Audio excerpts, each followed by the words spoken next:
Bonjour à vous les cinéphiles, cinquième film de la saga Predator, qui s'appelle Prey dans ce cas-là. La saga Predator, on le sait, ça a commencé avec Predator, de John McTiernan, avec entre autres Arnold Schwarzenegger, un film culte, un film qui a marqué les esprits, des humains qui se trouvaient dans une forêt qui du coup va devenir très dangereuse, la jungle, mais que dis-je, la forêt, la jungle, et il y a cette créature qui est là pour les tuer. Le 2 avait l'intelligence de partir de la jungle pure et dure pour aller dans la jungle urbaine, donc cette fois-ci, on a le Predator entouré d'humains, il pourrait se faire vachement plaisir. Ensuite, on a eu donc Predators, avec un S, qui est un peu à la manière d'Alien et Aliens, le 2, Alien 2, bah, cette fois-ci faisait que c'était les humains qui étaient entourés de monstres et non pas un seul monstre invulnérable. Il y a eu évidemment Alien vs Predator, je ne les ai pas vus et ça ne m'intéresse pas plus que ça. Si vous aimez, tant mieux, moi j'avoue que voilà, ça ne m'intéresse pas. Ensuite, nous avons eu donc le quatrième film, The Predator. The Predator, réalisé par Shane Black, qui était acteur dans le premier film, que j'avais littéralement détesté, je sais que certains ont apprécié, mais globalement, c'est un film qui est littéralement détesté, voilà. Et là, on arrive donc avec ce cinquième, Prey, les images. Celui qui a fait ça, je le tuerai.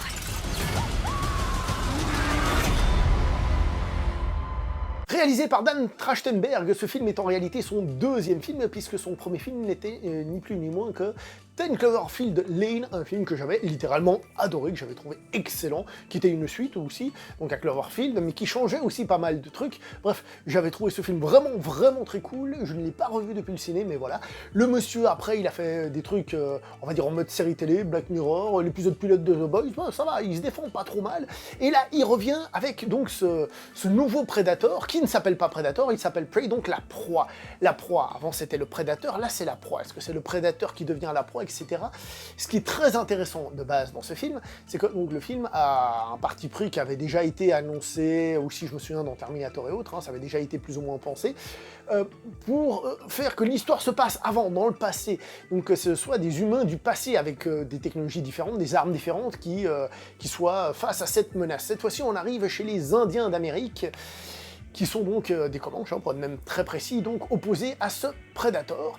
Et ce sont des Indiens qui vont chasser. Donc ce qui est intéressant, c'est que là où le Predator il chasse pour le sport, et ben on a aussi ces Indiens qui eux vont chasser pour survivre, et le rapport de force entre l'un et l'autre peut s'inverser à partir du moment où le Predator devient la cible des Indiens. Et c'est hyper intéressant, parce que le film va pas être un film de gros bras, comme le premier Predator, quand il se prenait comme ça en la main en train de montrer qui était le plus musclé et tout, parce que le premier Predator, c'était un film qui jouait sur les codes du film d'action, des hommes qui sont des machines à tuer, des super-héros à la mitraillette qui se retrouvent face à une menace. Là donc, on est face à une toute autre vision des choses, ce ne sont plus des guerriers, ce sont des chasseurs.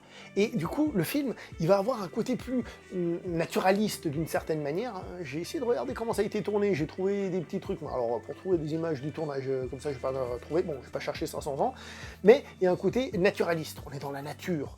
Donc, comme on est des chasseurs, on est des pisteurs, on suit les animaux, on essaye de les retrouver, etc., etc. On parle très peu de discussion. Il y a un côté vraiment retour à la nature, à la confrontation première, presque à une confrontation tactique aussi. Plus le film évolue, plus ce sera présent, de comment on fait pour attirer la bête, etc., la connaissance du terrain, repérer, etc., etc. Il y a plein de petits trucs comme ça qui sont vachement intéressants et qui vont revenir et qui sont, je dirais, la marque de fabrique numéro 1 de ce film. Le Predator en lui-même, il met du temps avant d'arriver dans le film, donc un peu comme dans le premier film, on prend le temps de faire revenir la créature. Et ça c'est cool parce que même si le spectateur il connaît le Predator, ben, le film va prendre le temps de faire que les personnages soient face à cette menace, qu'ils la sentent, qu'ils voient les choses arriver peu à peu, et ça je trouve c'est cool pour les personnages.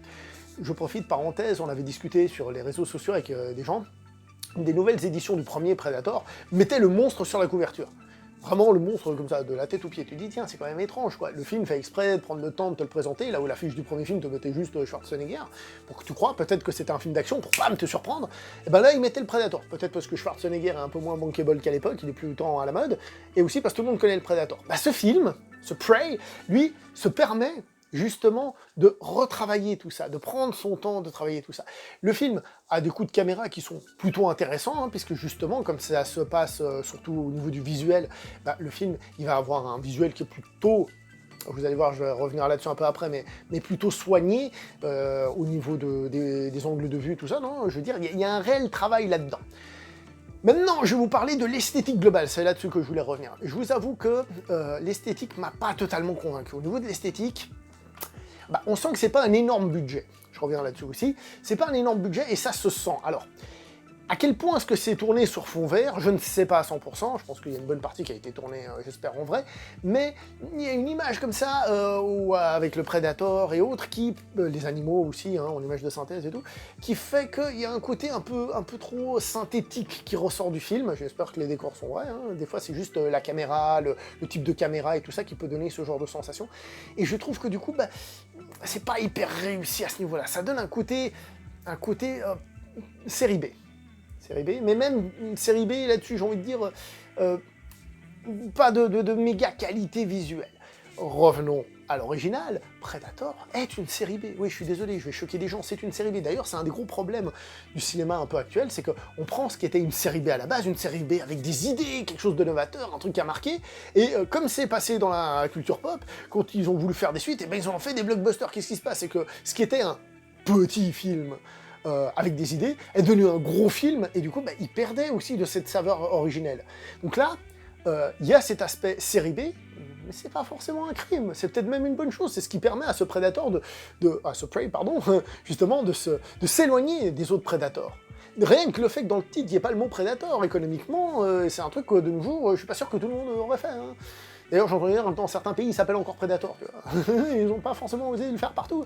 Bref, le film s'en éloigne, et scénaristiquement, encore une fois, on est dans une série B. On est dans une série B. Les personnages sont pas très développés, dans l'an premier non plus, on jouait sur l'archétype, comme je vous ai dit, sont pas très développés, on s'en fout un peu. C'est pas tant ça qui est important, comme je vous ai dit, ça parle peu, on est vraiment... en fait, le film, il aurait pu s'appeler La Chasse, directement. Le fait de l'appeler La Proie et tout, par rapport au Predator, c'est pour rappeler le côté chasse, vraiment chasse au premier degré.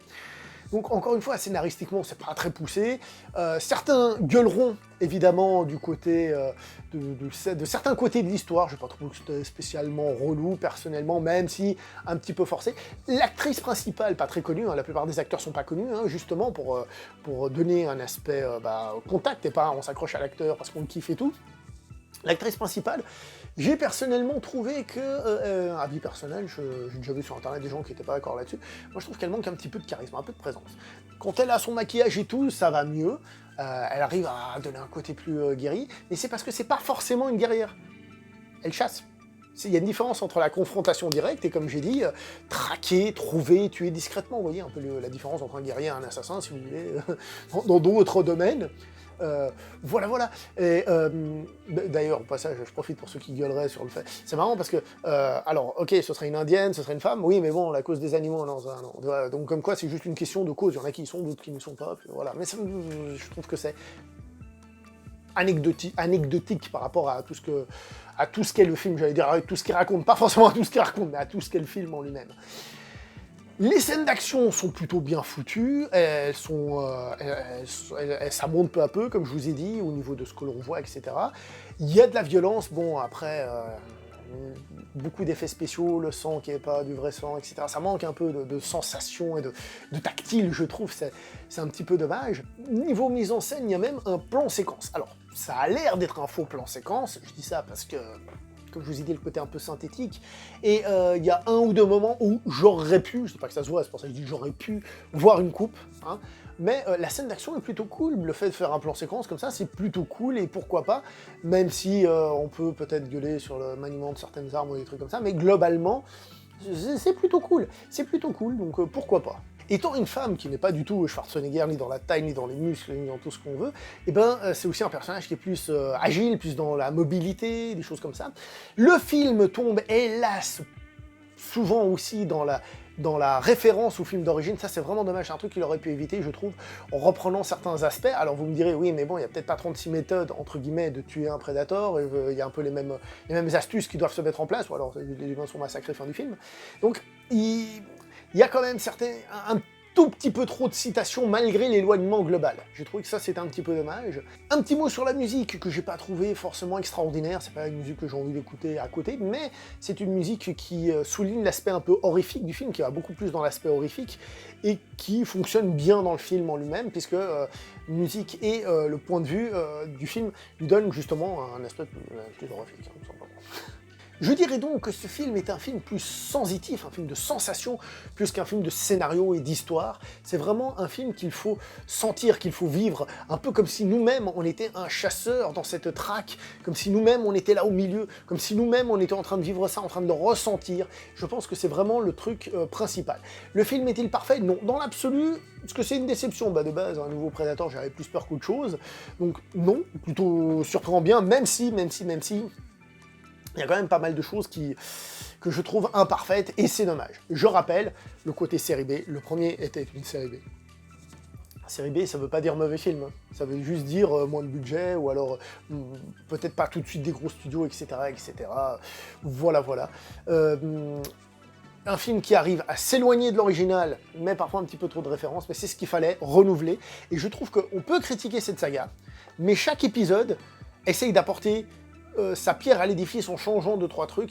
Là où par exemple la saga Predator, non, la saga Terminator a un petit peu tendance à se répéter. Bienvenue chez le beau parleur de l'action et du ciné d'auteur.